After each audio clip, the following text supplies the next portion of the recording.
Hi everyone, welcome to my channel. In this video, I will be talking about Paget's disease. If you found this video helpful, please give it a like, and if you want to see more nursing content, please consider subscribing to my channel.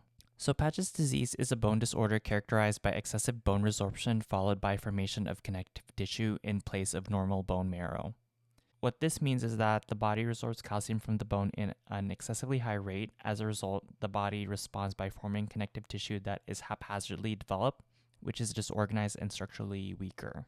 Paget's disease typically affects the skull, long bones, pelvis, and ribs.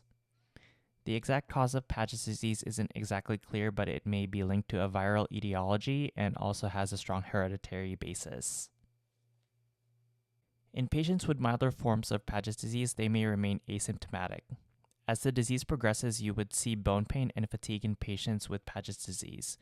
However, clinical manifestations are often dependent on which bone is affected in the body.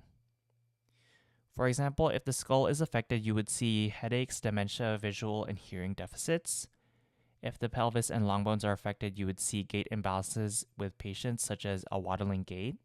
If the spine is affected, you would see visible deformities in spinal and nerve root compression, which connects back to increased pain. With regard to complications, pathologic fractures are the most common complication of Paget's disease due to the haphazard development of bone. And because of the strong genetic component and abnormal formation of bone, bone tumors can also arise as a result of this disease. In an X-ray of a patient with Paget's disease, you would see visible deformity of the affected bones, which are often characterized by a curved, thickened, and irregular appearance. With regard to labs, serum alkaline phosphatase is often elevated, which is indicative of a bone disorder. Bone scans that include radio-labeled bisphosphonates also show an increased uptake in affected areas.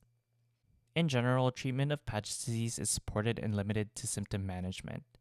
Bisphosphonate drugs are used to decrease bone resorption.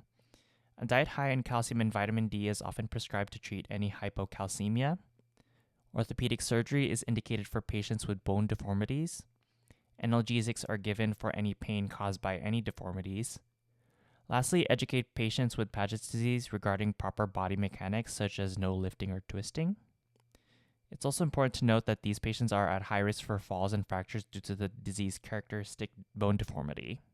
And that is it for the video. If you found this video helpful, please give it a like, and again, please consider subscribing to my channel for more content.